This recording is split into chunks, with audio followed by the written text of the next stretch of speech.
Monday, August 29th, for liftoff of the Space Launch System rocket that will propel the Orion spacecraft on its mission around the moon and back to Earth.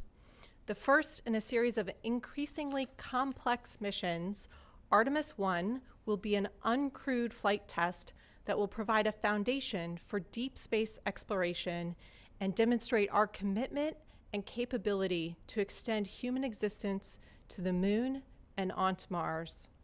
We have several experts here to talk with us today about the Artemis 1 mission. Here in the room with me are NASA Administrator Bill Nelson, Mike Serafin, the Artemis 1 mission manager here at NASA headquarters,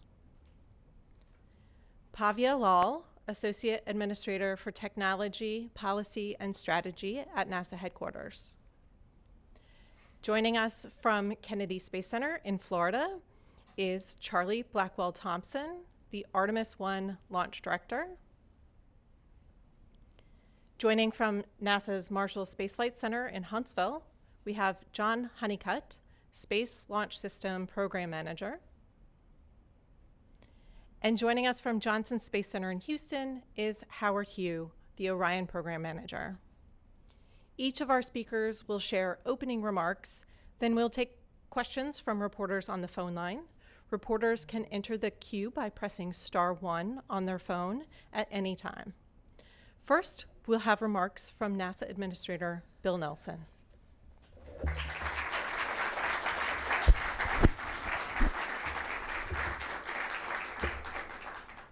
To the NASA family, thank you for what you do every day, in and out. You make the impossible possible. And thanks, Stephanie.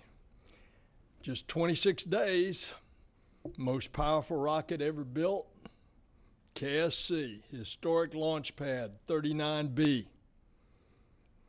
It's no stranger to monster rockets. Saturn V was there, 7.6 million pounds of thrust. This baby's going to be 8.8. The Saturn V took us to the moon a half a century ago, and now as we embark on the first Artemis test flight, we recall this agency's storied past, but our eyes are focused not the immediate future, but out there. It's a future where NASA will land the first woman and the first person of color on the moon. And on these increasingly complex missions, astronauts will live and work in deep space and will develop the science and technology to send the first humans to Mars. We're going to Mars and we're going back to the moon in order to learn to live, to work, to survive.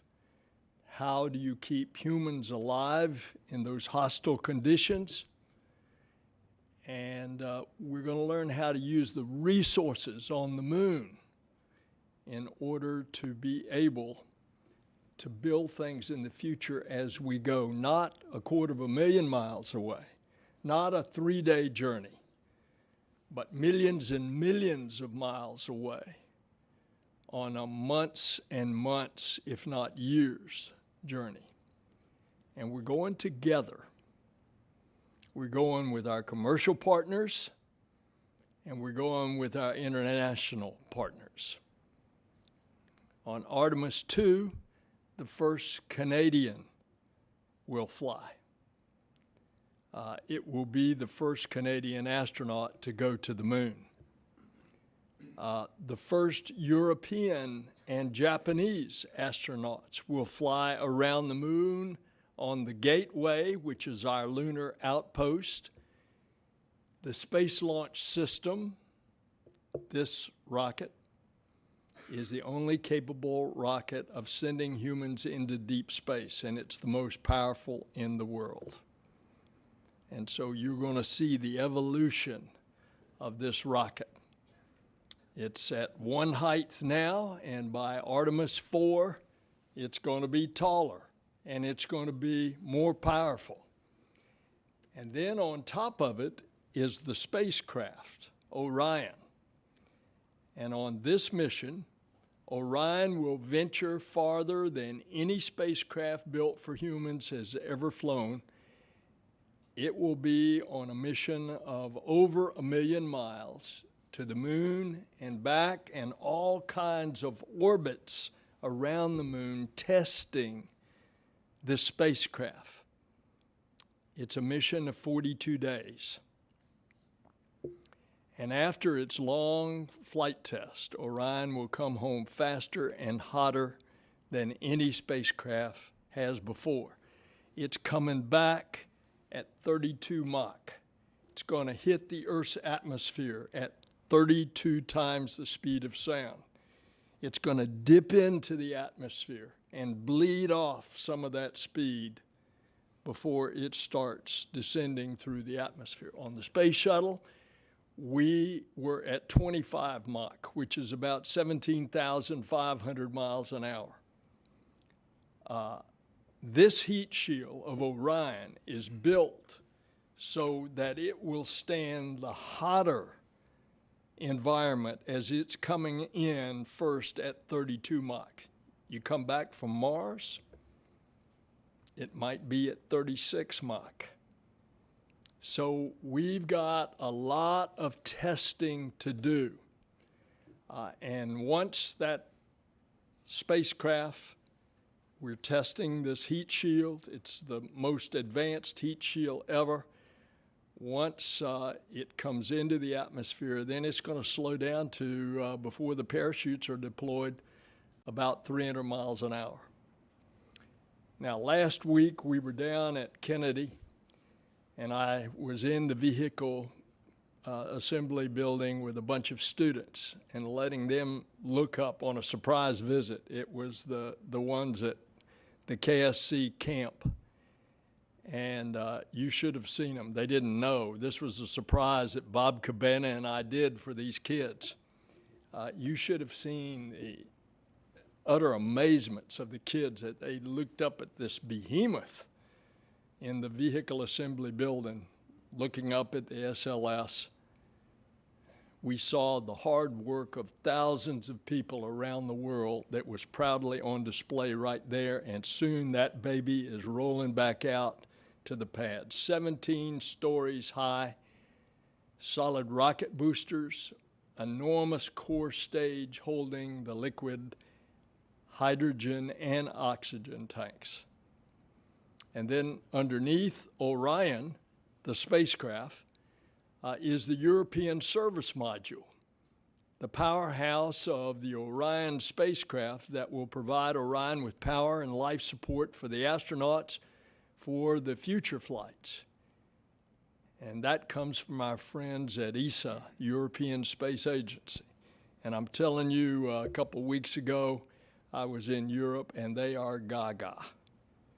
They are so excited about NASA and what's happening and to be a part of it. And it tells you something about NASA. It tells you about our international program and our international outreach. And so this rocket is an incredible feat. And I want to underscore that this is a test flight. It's just the beginning. We've learned a lot over the years. We've learned a lot that we're going to be able to apply in the coming years.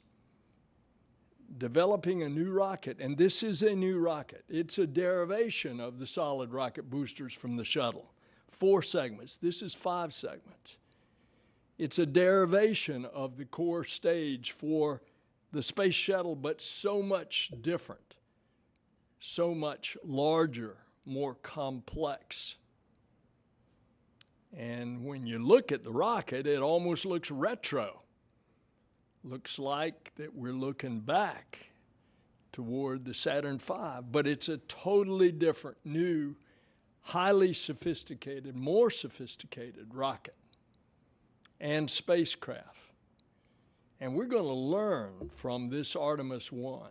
We're learning through the challenges, the accomplishments. Artemis 1 shows that we can do big things, things that unite people, things that benefit humanity, things like Apollo that inspire the world. This is now the Artemis generation. We were in the Apollo generation. This is a new generation. This is a new type of astronaut. And to all of us that gaze up at the moon, dreaming of the day humankind returns to the lunar surface, folks, we're here. We are going back. And that journey, our journey, begins with Artemis 1. This team is going to tell you today more about our goals for the mission and what's on board. They're going to explain how these mission objectives are going to inform our future, inform how our crewed missions to the moon are going to be, and beyond. And remember, it's not the sky that's the limit. We're learning from the James Webb Space Telescope how big this universe is. The universe is the limit. So let's go, Artemis 1. Thanks.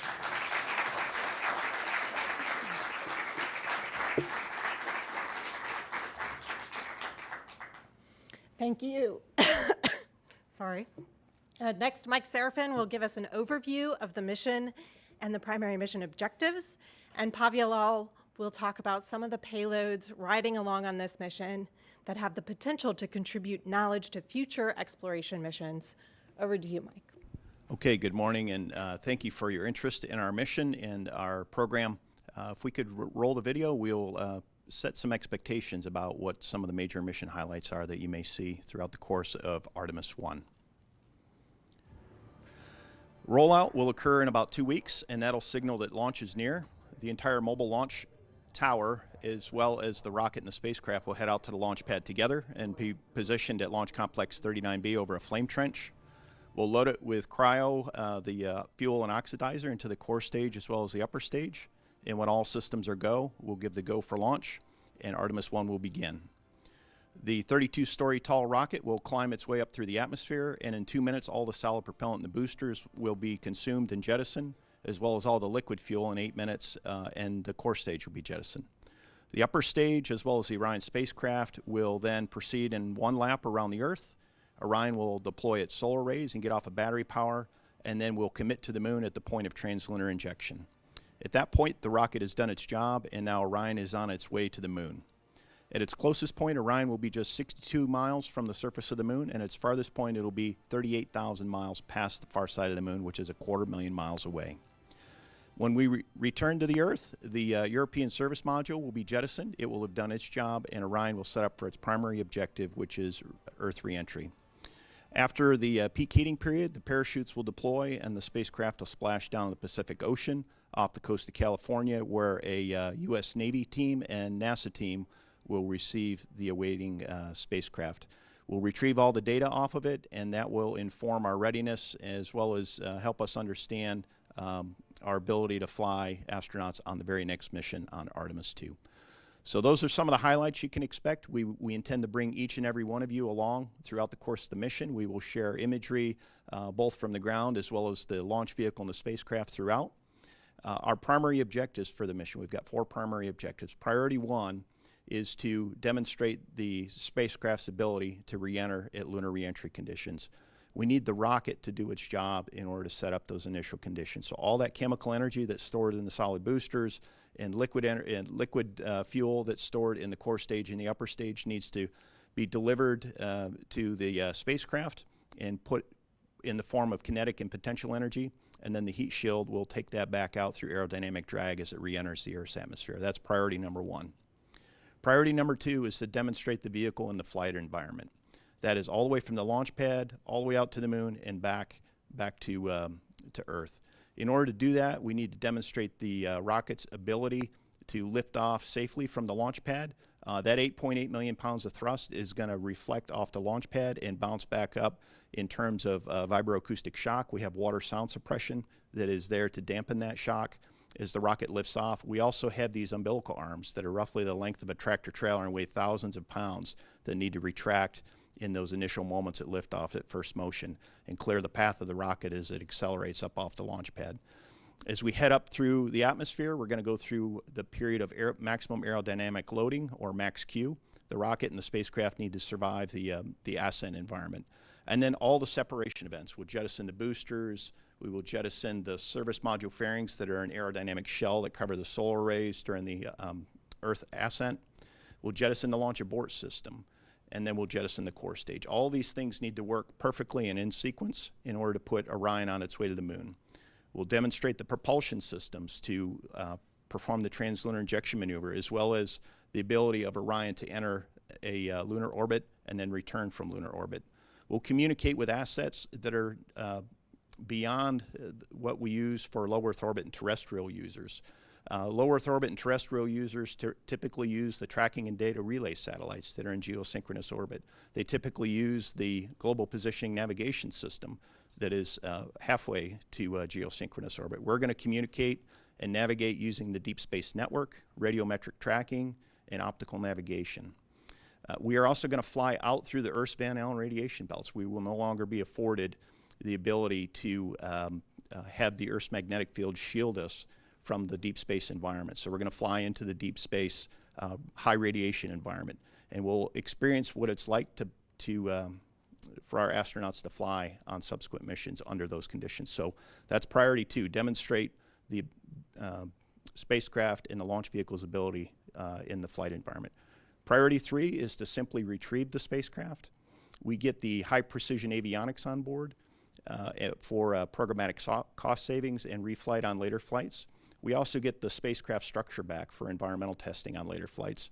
And then we get all the data that's recorded on board. We're going to have a blackout period during peak heating. A plasma field is going to envelope the spacecraft during reentry, and we will not be able to communicate with it. So the telemeter data that would normally come to Earth is not going to be able to be received on the ground during that period. So we're going to get all this data back to help us understanding our engineering uncertainties, as well as what the flight environment was like from launch to splashdown. That's priority 3. And then priority 4 is to perform some payload objectives, and Bhavya will talk to you about the payload objectives. It is to perform outreach and share remarkable images with each and every one of you. Images that include Orion taking selfies down the solar array wings of itself in the foreground, the moon in the background, and the Earth 250,000 miles away. So we intend to bring each of you all along as we conduct this Artemis mission, and we very much look forward to bringing each and every one of you on this mission with us. So with that, I'll turn it over to Bhavya. Thanks, Mike. So as I sit here today, I'm thinking of Nichelle Nichols, Lieutenant Uhura, to most of us who grew up watching Star Trek, who passed away this weekend, as many of you know. She was a great supporter of NASA's. Trailblazers like her are the reason folks like me are at NASA today. And we honor her with programs like Artemis that will fulfill her dream of a peaceful future in the stars for all of humanity. And as Mike said, I'm excited to talk about the science payloads that will go on this launch that is less than a month away. As Administrator Nelson said, we are going. So in addition to the primary objectives that Mike outlined, there's a number of secondary payloads, investigations, and instruments riding along on the SLS, as well as inside the Orion capsule objective 4, as Mike said. These payloads reflect partnerships from across the agency with US universities, our international partners, in fact, 5 of them. Administrator Nelson talked about the importance of international partnerships, and our Deputy Administrator Pam Milroy often tells us, if you want to go fast, go alone. If you want to go far, go together. And these experiments are a perfect illustration of how collaboration will take us farther when we work together to build the knowledge towards our shared goals. So on to the payloads. On Artemis 1, we have 10 CubeSats riding along with SLS. Each CubeSat is about the size of a small suitcase, briefcase, or a shoebox even, and weighs about 25 pounds. These lightweight platforms enable us to conduct research at lower cost but higher risk. Of course, that is the point. When it comes to CubeSats, failure is an option. Several of the CubeSats chosen to fly on Artemis 1 focus on lunar science and may help inform research strategies and prioritize technology development of human and robotic exploration. There are other payloads as well. CubeSats will be testing innovative propulsion technologies, studying space weather, analyzing the effects of radiation on living organisms, one of my favorite experiments, and providing high-resolution imagery of the Earth and Moon. Artemis 1 provides a rare opportunity for these small experiments to reach deep space destinations. As you all know, most CubeSat destinations tend to be low Earth orbit or LEO. But CubeSats aren't the only science experiments Artemis 1 is carrying. We have other experiments inside the Orion capsule that will prepare us for a permanent foothold in space. Inside Orion, although we do not have astronauts in this flight, we will have a few purposeful passengers who will help us understand the effects of space on the human body. A suited mannequin by the name of Commander Moonikin Campos, the name was determined through a public survey, will occupy the commander's seat. And the idea is to provide data on the forces and loads the crew members may experience in flight. It heartens me to tell you that the name Campos is a dedication to Arturo Campos, who was instrumental in bringing Apollo 13 safely back to Earth. Other experiments, so as Orion travels beyond the protection of Earth's magnetic field, it will be exposed to a harsher radiation environment than crews aboard the International Space Station experience. Mike mentioned the Van Allen belts. Outside the Van Allen belts, the radiation environment includes solar energetic particles, events produced by sun during solar flares, and particles from outside the galaxy, galactic cosmic radiation. As a card-carrying nuclear engineer, I can personally attest that radiation is one of the top challenges for human exploration beyond LEO, which is why there is such a focus on understanding the radiation environment to and at the moon. And of course, many of you know, radiation affects women differently than it does men. So in the Orion capsule, we will have 2 adult female mannequin torsos, Helga and Zohar, that are part of an experiment to study the radiation environment and test a very cool radiation protection vest. I hope you have a chance to look at some of these pictures. They are fantastic. And finally, we have a demo on Orion that reminds me of, what else? Star Trek. The crew of Star Trek was always conversing with the ship's computer that was answering back. Well, the crew of the Artemis may be talking to the ship's computers as well. Orion will carry a technology demonstration payload called Callisto, named after one of Artemis's hunting companions in Greek mythology, to test the technology for a voice-activated virtual assistant. We'll start with commands like turning on or off lights remotely, something we do at home. But this could lead to the technology that eventually turns science fiction into reality on future crewed missions. What we are doing now is not simply returning to the moon as a mission of flags and footprints. We are beginning, as Administrator Nelson said, a long-term journey of science and exploration to the edge of the universe. We have done our early reconnaissance with both robots and humans. Now we are learning what we need to know to be able to spend more time at the moon and then prepare for going to Mars and beyond. There is so much more we have to tell you. Let me just end here by saying that I know when Artemis 1 launches, Lieutenant Uhura will be smiling. Thank you, Mike. Thank you, Pavia.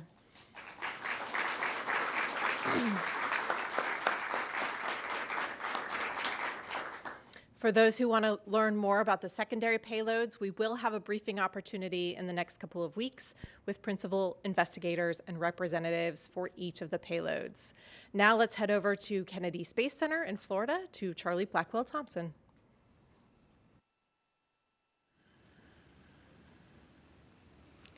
Thank you, Stephanie, and good morning, everyone. It is my pleasure to be here today and to really talk about our preparations for launch and where we are in our processing and our test operation over in the vehicle assembly building. I mean, we are in the final stretch.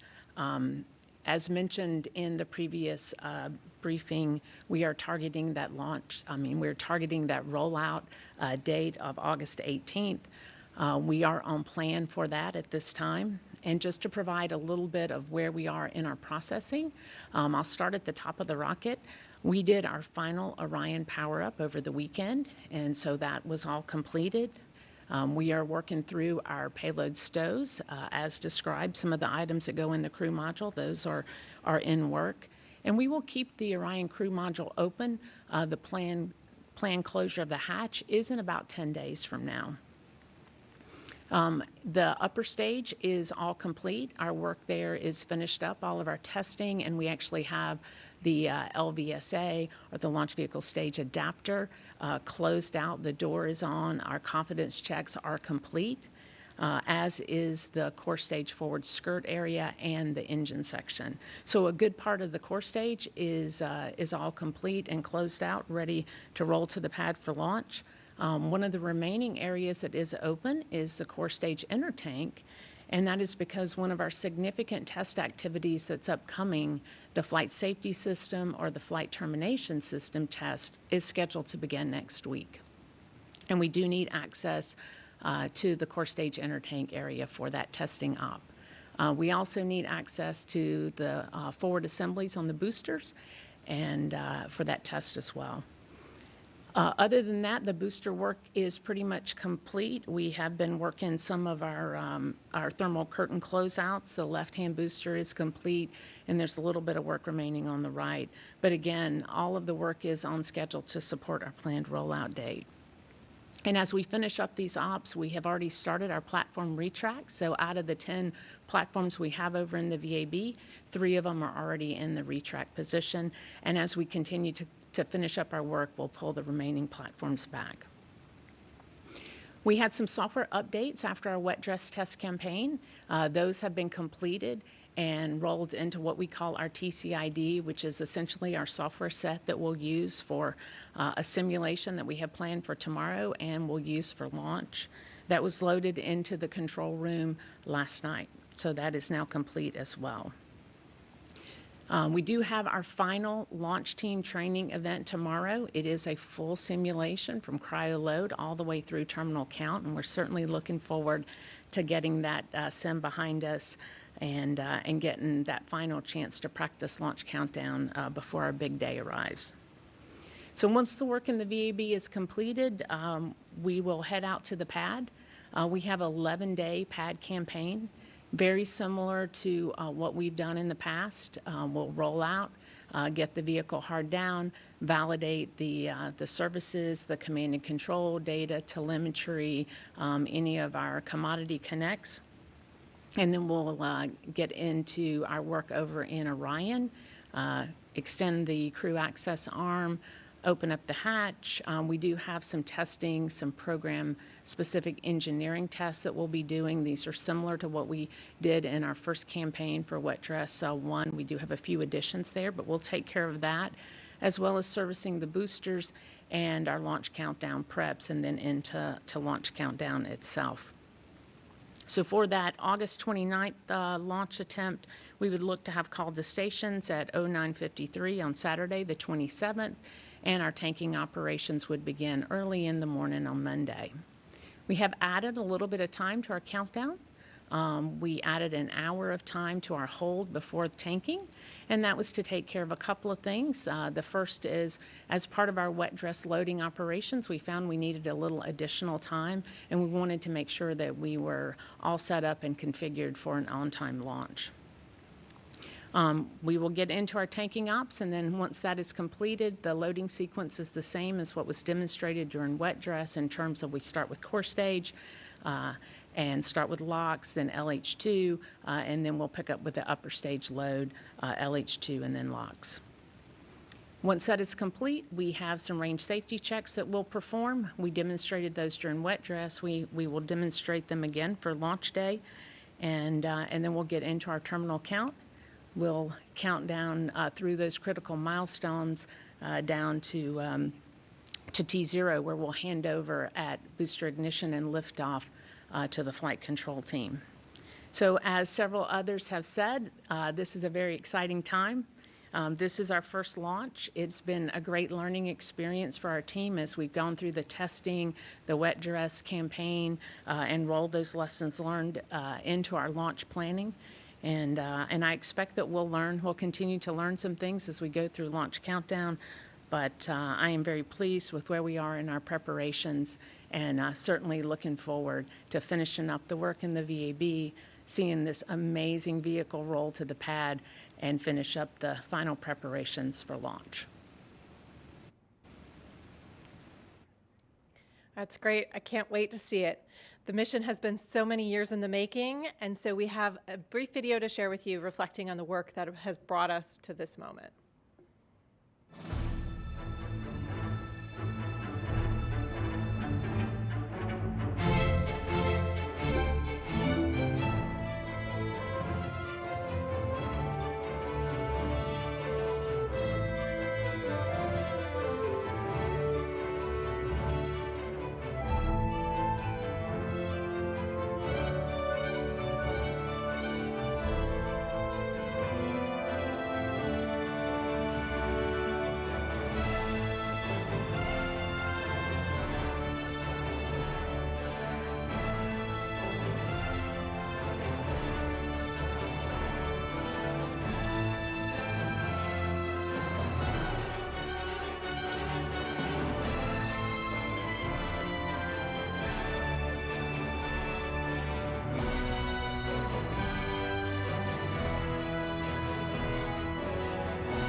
Just awesome. So now we will go to John Honeycutt to talk to us about the Space Launch System rocket, and then over to Johnson for Howard Hugh to talk about the Orion spacecraft. Over to you, John. Thank you, Stephanie. I like to start off by telling you that a lot of our team spent a good part of their career at NASA working on the space shuttle on missions to low Earth orbit. And we learned a tremendous amount about designing and operating the space shuttle and designing and operating a launch vehicle built for human exploration. So now, for the first time since 1972, we're going to be launching a rocket that's designed for deep space. Our team really took advantage of everything that we learned from flying the shuttle and, of course, from the Saturn V rocket. I will tell you that we've got an excellent design in the rocket, and we understand where our margins and our sensitivities are, and I have a high level of confidence that we will be able to safely send humans into deep space. That if you've heard others talk, the propulsion systems for SLS, made up of the solid rocket boosters and the RS-25 engines, really gives us a lot of confidence that SLS is going to be able to meet those performance targets that are required. The rocket's also extremely powerful, as you've heard. It's the only rocket that's capable of sending Orion and a crew and supplies into deep space on a single launch. There's a really huge advantage in the SLS that it gives us availability for a lot of cargo and supplies that are needed to have successful missions. As far as the testing goes, we've tested every component on the rocket. Those components got integrated into a subsystem. Those subsystem tests were performed, and then finally all those subsystems come together to make up the system levels of the rocket in the boosters, the core stage, the ICPS, and the LVSA. There's a tremendous amount we learned in those system level tests starting with the green run and then going through the wet dress rehearsal test that we recently completed. This test flight will be one that provides us a tremendous amount of data, and I expect we're going to learn a lot from the thousands of sensors that we have on the rocket. I'd like to share with you just a little bit about kind of the things that I'll be looking at as we get really close to that T0 time to see SLS lift off the launch pad. As we get into what we call terminal count, I'll be looking at the pressurization systems, the pressures in the liquid oxygen tank, the pressures in the liquid hydrogen tank. I'll be looking at the startup of our auxiliary power units that power the hydraulic system to make sure that we've got good hydraulic pressures. We'll light the engines at roughly T-minus 6 seconds, so I'll watch those come up to the required power levels, and then we'll get to see the boosters ignite. And as you've heard, those will burn for about 3 minutes. We'll separate from them. And then the core stage will continue on for about 8 minutes, at which time we'll separate. And then we're getting close to the time where the upper stage will take over in about 2 hours. And so as you heard, we'll do a couple of burns with the upper stage on the rocket, one to raise to orbit and the other to set Orion on its way to the moon. And then the final thing that SLS is responsible for will be to deploy those 10 CubeSats and get them on the way that you heard about earlier. So now I'd like to turn it over to Howard Hugh. Howard's the Orion Program Manager, and Orion's going to share more with you about the Orion journey. So Howard. Yeah, thanks, John. Appreciate that. Good morning, everyone. Certainly very exciting times in the Orion program as we embark on our first mission to the moon with this fantastic rocket and our Orion spacecraft. You know, this Orion team, we've done a tremendous amount of work getting ready from designing, manufacturing, and testing the spacecraft to ensure its success as we embark on our first mission to the moon on Artemis 1.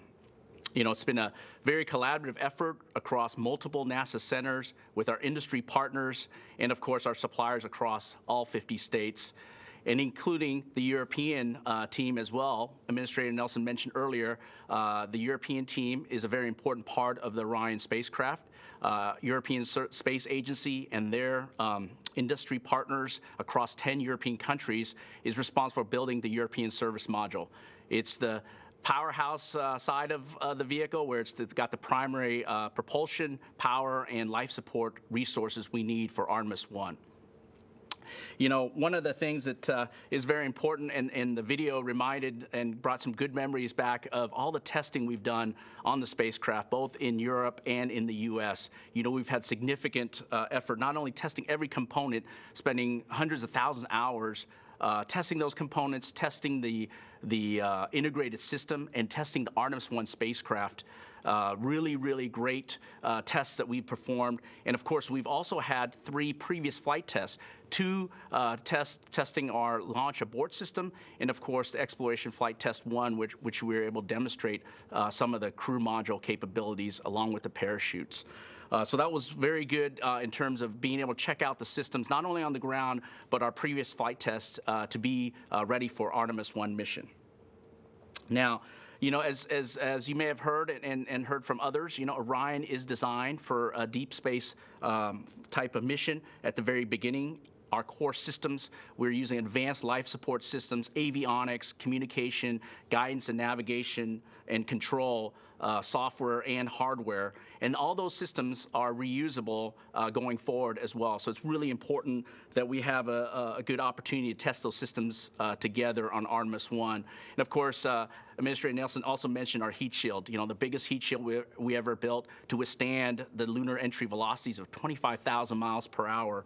And it's certainly very important that we accomplish that objective as part of Artemis 1 and really demonstrate what we know from our ground testing, the capabilities of that heat shield. And finally, you know, as you're hundreds and thousands of miles away from home, our Earth, you want to make sure you have capability not only to ensure crew safety, but also recover from contingencies. And we built systems on board, not only backup systems, but hardware and software that allows a crew to have a complete insight into the vehicle and be able to recover, along with automated fault detection and recovery software that'll be important to help and assist in that kind of situation. So overall, when we look at the Orion systems, we have not only the primary systems, but we also have a lot of capability to ensure our success in the event of a contingency. And finally, we're very excited for the Artemis 1 mission. It is going to be fantastic. We're going to be able to execute the entire spacecraft system, demonstrate all our capabilities that we've shown on the ground in that harsh deep space environment. It is going to be a tremendous opportunity to test all those systems together. And of course, as I mentioned earlier, one of the things that we're looking forward to as a primary objective is that heat shield performance. Coming in at 25,000 miles per hour, 5,000 degrees of heating during re-entry is going to be really great to demonstrate our heat shield capability, making sure the spacecraft comes home safely, and of course, for future missions, protecting the crew. And of course, the other subsystems, I can't forget about those. Along the mission, we'll be testing those as well. Mike mentioned optical nav. We're looking at optical nav performance as we go out to the lunar orbit. We'll be checking out our primary space shuttle orbital maneuvering engines that we're using as our main engine, and checking that out prior to lunar injection. And of course, we're going to be checking out our end-to-end comm system, using that deep space network. And that's going to be a tremendous opportunity for us to utilize that capability and make sure we have communication with the ground. And of course, finally, when we come back from lunar trajectories and we're about to land, our parachutes are going to deploy, another opportunity for us to demonstrate our parachute performance and, of course, our recovery operations as well. So, Orion has gone through a lot of testing, a lot of preparations. Charlie mentioned our final power-up last few days ago. We're ready to move forward, and we're certainly excited to be part of this Artemis 1 mission. Can't wait to launch on the SLS rocket, and we're ready for getting to the moon. Thank you, and back to headquarters. Great, thank you. Our experts will now address questions from reporters. You can press *1 on your phone to be entered into the question queue at any time. Your phones are on mute now. The operator will open your mic when we call on you for a question and close it afterward. Especially because our experts are in several locations, please do identify to whom you're addressing your question. Please respect everybody's time by keeping it to only one question, and if we have time, we'll do a second round of questions. Okay, let's go ahead and get started. First up is Marcia Dunn of the Associated Press. Oh, hello. Good morning, everyone. My question is perhaps for Mr. Serafin, Mr. Honeycutt, or even the administrator. I was hoping you could briefly compare the SLS rocket with the Saturn V and also SpaceX's Starship, the pros and cons, and could you also touch on what's at stake here? How crucial is it for Artemis 1 to succeed? Thanks. Thank you for the question, Marcia. In terms of comparison of SLS to Saturn V and Starship, obviously we've got flown test data on Saturn V, and as was stated earlier, the performance of the Saturn V was about 15% less than what we expect for the Space Launch System under this current initial configuration, which we call Block 1, which is with the interim cryopropulsion stage. When we upgrade later to the enhanced upper stage, or what we call Block 1B, we'll be able to deliver even more cargo to low Earth orbit, and we'll go from 70 metric tons to roughly 105 metric tons. So that's a relative comparison to the Saturn V. Now, in terms of comparison to Starship, they're working through their test program. I think that question is more appropriate for SpaceX. However, we know that their model requires refueling in low Earth orbit in order to deliver crew and cargo to the moon or wherever their destination is beyond low Earth orbit. So as John Honeycutt said earlier, SLS is designed uniquely to deliver crew and cargo to the point of translunar injection in one shot. So I don't know, John, if you have anything to add to that.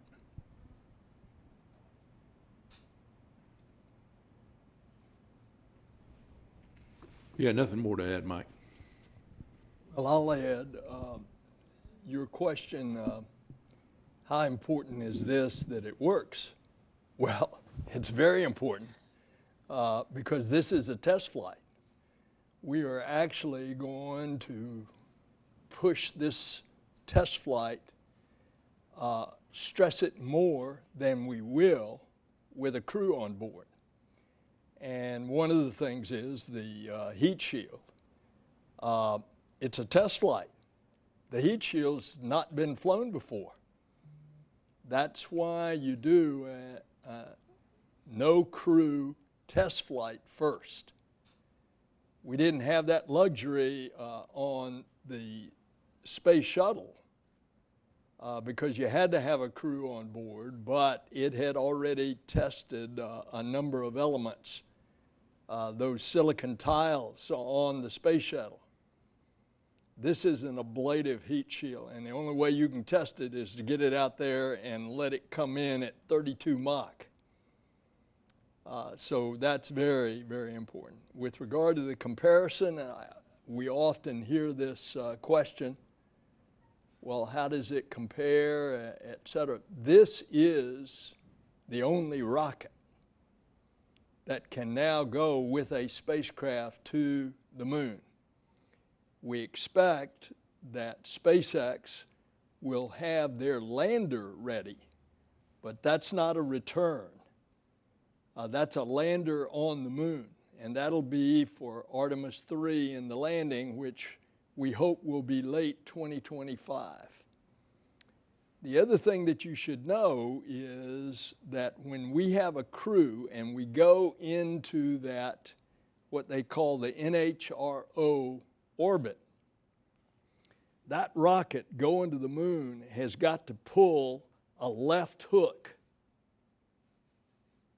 and go into an elliptical orbit around the moon that is as if it is the face of a clock facing us. So that's a new maneuver that we have to do that we've never done before.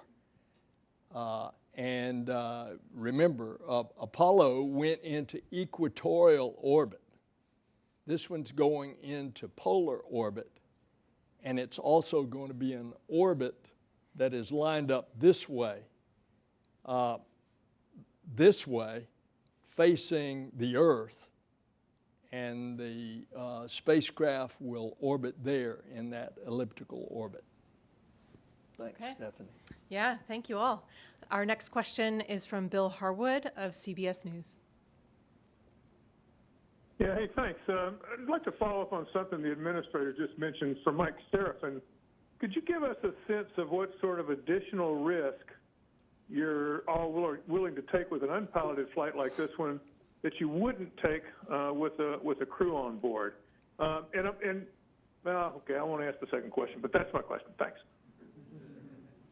Bill, that's a great question. And the answer is we have a lean forward strategy on Artemis 1 because it is an uncrewed test flight. We are deliberately leaning forward in the interest of getting our priority 1 objective, which is demonstrating the heat shield at lunar reentry conditions, leaning forward to get through the point of translunar injection, to put all that energy into the system so that the heat shield can take it out later. So if you're looking at relative comparison to go, no-go criteria for later crewed missions, we will be go for failures on Artemis 1 that we would normally be no-go for on Artemis 2 on a crewed mission in the interest of crew safety. Because we are looking at this from the macro perspective and the manifest perspective, we are trying to buy down risk for crewed flights. So we're willing to take more risk on Artemis 1 on an uncrewed test flight than we would on later crewed flights. So it's a great question. Thank you for that.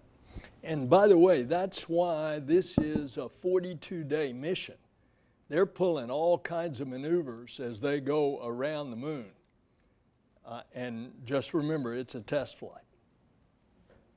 Okay, great. Next question is from Todd Shields of Bloomberg News. Hi, thanks very much. I don't know who should field this. It's very general. Last briefing, you all mentioned 3 possible dates: August 29, September 2, September 5. Does that array still hold, and when will we know when you have a definite date? Thank you. Yeah, thank you, Todd. Yes, the dates that we talked earlier with a media call with Jim Free still hold. August 29th is our target date, and we've reserved that with the Eastern Range. So we've got basically a date with the range on the 29th of August. If we are unable to launch for whatever reason, weather, technical, incursion into the range, that kind of stuff, our backup date is no earlier than September 2nd. And the reason is during the outbound leg of the mission, as Orion flies outbound from the Earth to the Moon, we have what we call an eclipse, and that eclipse exceeds 90 minutes, which we screen out in terms of our launch attempts. So when we have one of those eclipse violations, what we're concerned about is the power production on the spacecraft. So we have analysis teams and tools that look for these types of conditions and screen those out. So that's why August 30th, 31st, and September 1st are not considered viable launch opportunities. It has nothing to do with the performance of the rocket. We could launch those days from an SLS perspective. It really has to do with power production on the spacecraft. After September 2nd, the viable launch dates go all the way out to September 6th. In the interest of holding a reservation on the range, and there's a lot of traffic on the range, we also asked for September 5th. And that is simply based on the cadence. If we were to load cryogenic fuel and oxygen into the core stage and the upper stage, we need time to replenish that. And it'll take us, for our third attempt, about 72 hours to do that. And Charlie, as our launch director, do you have anything to add to that?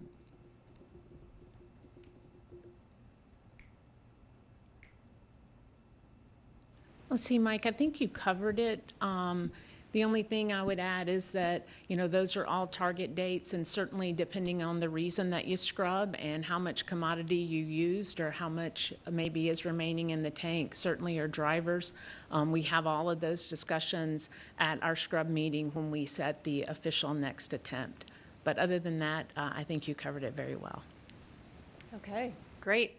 We'll keep pressing on with questions. The next one is from Jeff Faust of Space News. Good morning. Question probably also for Mike Serafin or Charlie Blackwell-Thompson. I recall from the briefing a couple of weeks ago there was still an open issue about the flight termination system and whether it would be certified to support all the potential launch attempts through September 5th, September 6th. I wanted to see if that had been cleared by the range, that you'll be able to have that system available for all those launch attempts, and if there are any sort of other outstanding issues with that you still need to work out before launch. Thanks.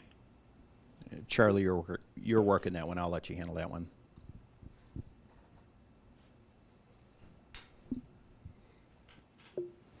Okay, sure. I'll be happy to take that. So as part of our standard data review, we have provided all of the performance data to the range. That's again part of the standard process from wet dresses attempts 1 through 4. The range has that data. They're reviewing it currently. Our requirement is 20 days, and our plans lay out to support 2 launch attempts within that 20 days. Certainly, we'll be continuing to review that data with the range, and should additional days become available, we will factor that into our scrub planning. Okay, great. Thank you. Next question comes from Irene Klotz of Aviation Week. Much. This is probably for Mike, maybe for John. Could you provide some more details on a more granular level what Orion is going to be doing during the lunar operations?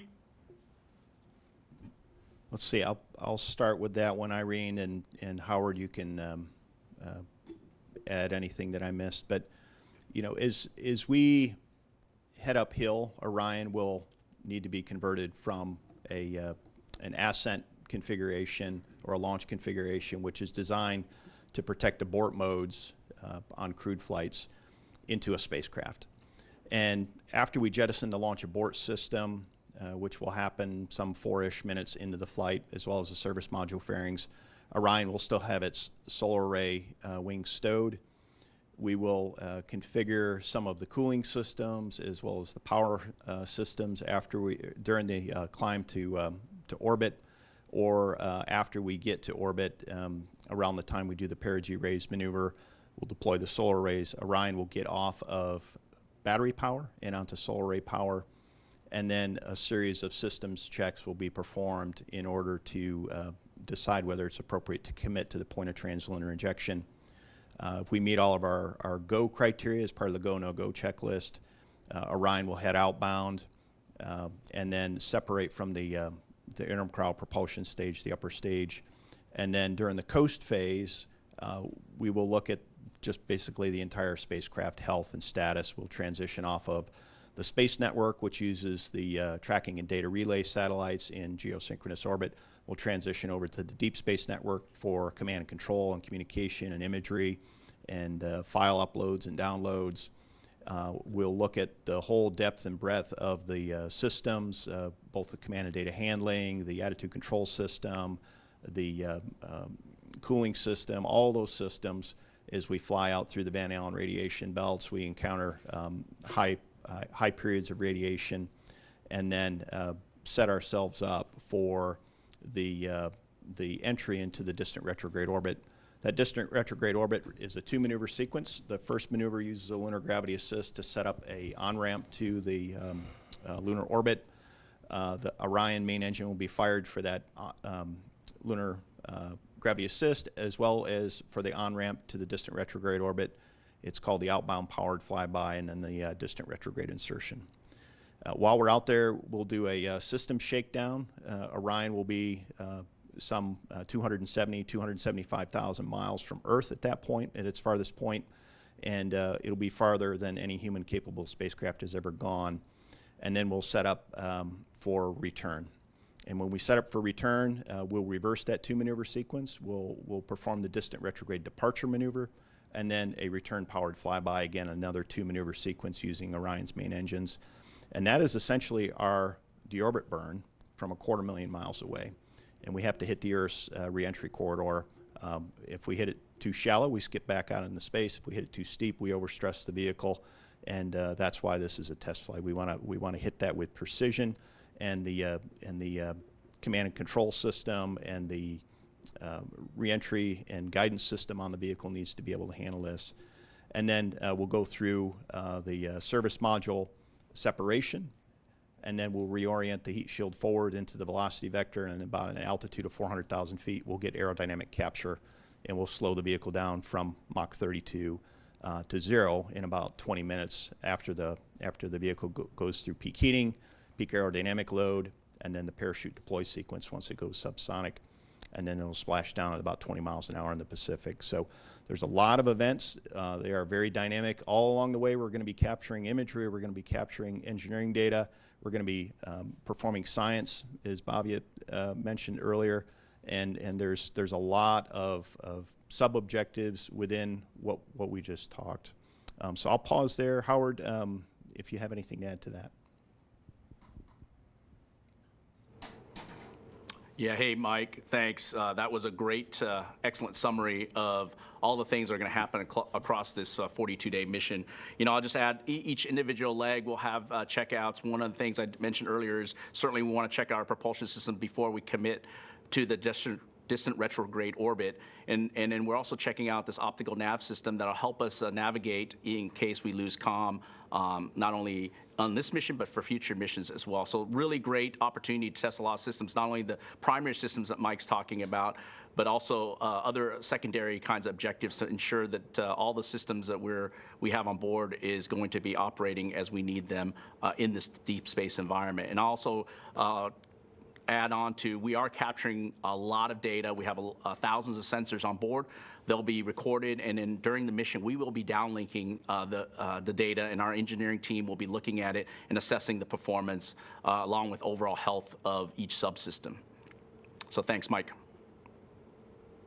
Great detailed answers. Thank you both. Next, we'll take a question from Liam Healy from News 8.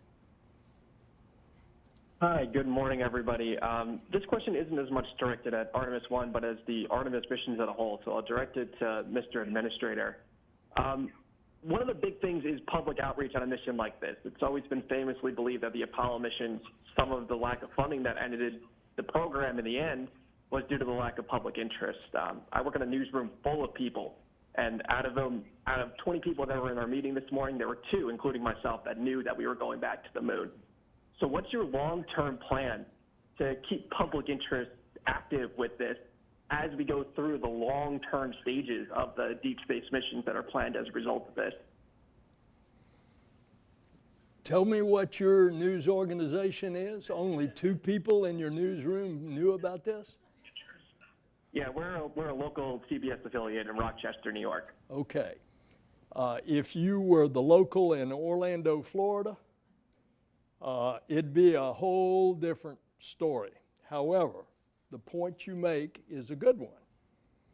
I remember for years, after we shut down the space shuttle in 2011, the American people I'd run into somebody on the street corner and they'd say, "Oh, I'm so sorry that our space program is over," because they associated the space program with astronauts going into space. Now, anybody who has been awake in the last few months with the James Webb Space Telescope, they certainly have another aspect that they have absolutely been riveted to about what we're doing in space. And as we get to the point of putting human beings on 8.8 million pounds of thrust coming off the Earth, I can guarantee you that people are going to start understanding the space program again. And when the first woman and the next man land on the moon in Artemis 3, I rather suspect that's going to be a page 1 story. And it will lead the top of your newscast. And the American people will be back understanding what's happening. This is part of the excitement of our space program. When you take, although we do these gee-whiz things with robots and instruments, and certainly the rover Perseverance on Mars and the little helicopter really caught the imagination. But you put a human being that's walking around on the surface of the moon, and it takes it to a whole new level. Great, thank you. Our next question is from Micah Maidenberg of the Wall Street Journal. Hi there. Administrator Nelson, I just wanted to ask, after all of the investments, the challenges, and the years of work to get to this point, what kind of pressure, is on the agency to sort of meet mission criteria for this first flight and keep moving toward the second and third missions? Thanks.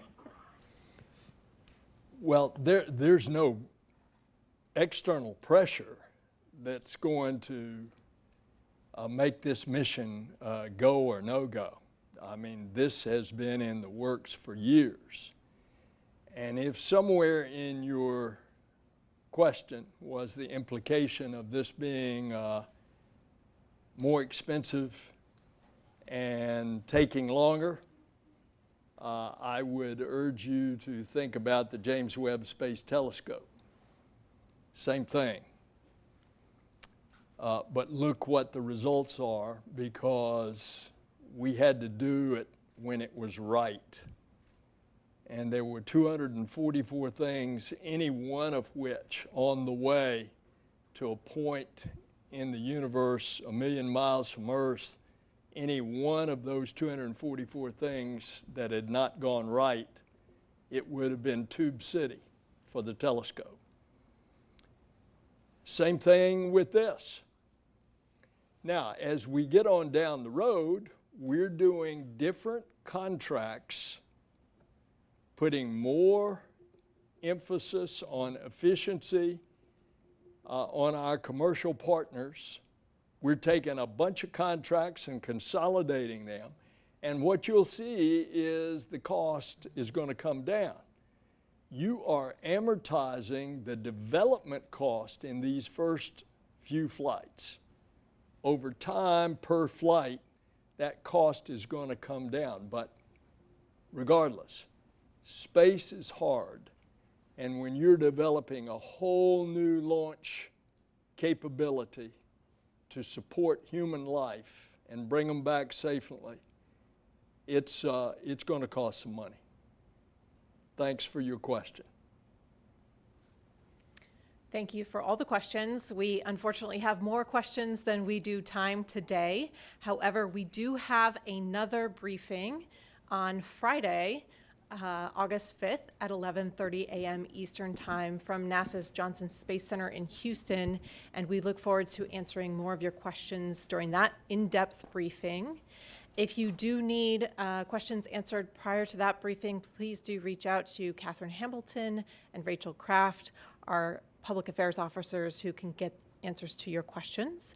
And then tune in on Friday at 11:30 for that mission timeline and spacecraft operations briefing with us on NASA TV and nasa.gov/live. You can, of course, follow along with the updates for Artemis 1 and check out the latest mission resources as well, including the press kit and reference guide on NASA's website. That URL, which is all lowercase letters, can be found at nasa.gov/specials/Artemis-Roman numeral 1. Thank you for joining us and have a lovely day.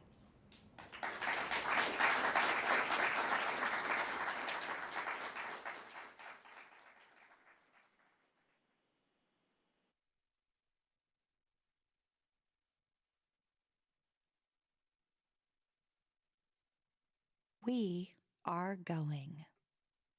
The history of this agency is marked with broken barriers, once viewed as impossible, with science fiction turned reality, with innovations that have spun industries all their own, and with demonstrations of peace for all humankind.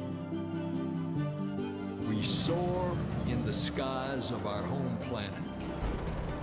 We maintain a human presence just outside of gravity, and we touch points all across the solar system and beyond. We're going back to the moon, and this is why. The moon is a treasure trove of science. It holds opportunities for us to make discoveries about our home planet, about our sun, and about our solar system. The wealth of knowledge to be gleaned from the moon will inspire a new generation of thought and action. Without fail, every major program and mission NASA has invested in has led to technologies and capabilities that have shaped our culture. The breakthroughs of the Artemis era will define our generation and the generations to follow. The tens of thousands of jobs associated with propelling us to the moon today are just the beginning of a lunar economy that will see hundreds of thousands of new jobs develop around the world. This is not an ambition of one entity or one country. The exploration of the moon is a shared effort, woven together by a desire for the greater good. Why the moon? Because the missions of tomorrow will be sparked by the accomplishments of the Artemis generation today. Because the ambition to go has already begun. And because Mars is calling. We need to learn what it takes to establish a community on another cosmic shore. So let's camp close before pushing out. And so, we go to the moon now, not as a series of isolated missions, but to build a community on and around the moon capable of proving how to live on other worlds.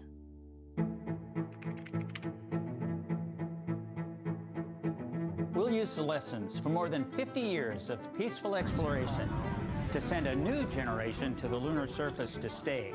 We will anchor our efforts on the lunar South Pole to establish the Artemis Base Camp, positioning us for long-term science and exploration of the lunar surface. We will prove what it takes to assemble a complex ship in deep space. We will perfect descending down to and returning from a distant surface. We will learn how humans can survive and thrive in a partial gravity environment. With improved spacesuit designs, mobile habitats, and with reconnaissance robots pre-positioning and relocating supplies. We will learn how to utilize the resources we find on these other worlds, starting with finding water ice and purifying it into drinkable water. And refining that into hydrogen for fuel and oxygen to breathe. We will establish fission power plants on the surface of the moon, capable of supporting a growing community of efforts. And we will expand the logistics supply chain to enable commercial and international partners to resupply and refuel deep space outposts. None of this is simple or easy, but nothing in our history ever has been. The Eagle has landed. You got a bunch of guys about to turn blue. We're breathing again. Thanks a lot. This kind of continuous lunar presence is a natural extension of all that we've learned in low Earth orbit. And what we will accomplish there will ensure the monumental missions to Mars are within reach. As we ready the launch of the first Artemis mission, and as commercial companies ready their lunar landers for the first private payload deliveries, we have already begun to take the next step.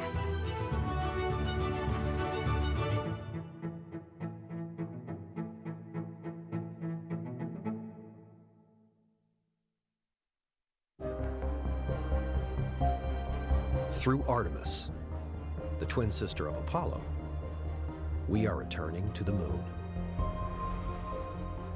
This is Orion, the only human-rated spacecraft in the world capable of deep space travel. And now, the Space Launch System, NASA's most powerful rocket since the Apollo era, stands ready. Having undergone and passed numerous tests, the time has come to complete the journey. With hardware originating from every state in the nation and from partners around the world, Artemis 1 will be the first flight test of each of these components now assembled together.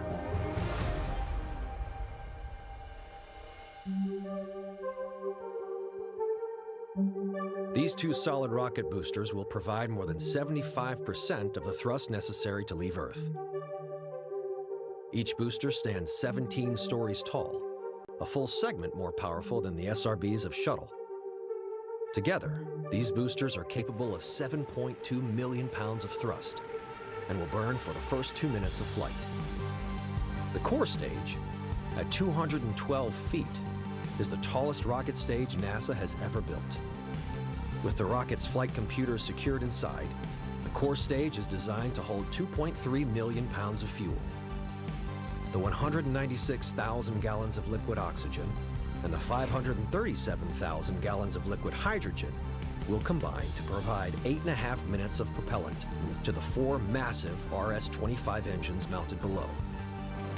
As proven workhorses of the shuttle fleet, each RS-25 engine has a legacy all its own. Together, these 4 engines provide 2 million pounds of thrust, and with the SRBs, are capable of pushing Orion to a speed of 17,000 miles per hour. The interim cryogenic propulsion stage is a 45-foot tall upper stage that offers Orion nearly 25,000 pounds of thrust. Performing 2 separate burns, the ICPS will first raise Orion's orbit and then, later, propel it out on a trajectory to the moon. The ICPS is powered by a single RL-10 engine that will perform these 2 burns. This storied engine has propelled robotic missions to every planet in the solar system, including Voyager 1 and Voyager 2, the first space probes to reach interstellar space. Orion's service module, provided by the European Space Agency, is the powerhouse that fuels and propels Orion in space. It stores the spacecraft's propulsion, thermal control, electrical power, and critical life support systems, such as water, oxygen, and nitrogen. Orion's crew module is the pressurized segment of the spacecraft, where future crews will live and work on journeys to the moon. Capable of accommodating 4 crew members for up to 21 days, this capsule includes state-of-the-art avionics, innovative crew systems, and the largest heat shield of its kind for entry back into the Earth's atmosphere. Positioned at the top of Orion is the Launch Abort System, designed to pull the crew to safety in the event of an emergency, on the pad or during launch. 3 solid rocket motors can activate in milliseconds, accelerating from 0 to 500 miles per hour in 2 seconds to propel Orion and crew safely away from the rocket. Now fully assembled, Artemis 1 stands at 322 feet. Artemis is no longer a series of separate parts and programs. United together, this is the first of Artemis's arrows, capable of ushering in the next chapter of human lunar exploration. Only together, this mighty system represents all that is possible, all that we are capable of when united around a stunning vision, with each component playing its part in a grander effort. We, the people of NASA and our partners, we, the people of the Artemis generation, all around this beautiful world, will bear witness to what we are capable of. Together, we are going back to the moon.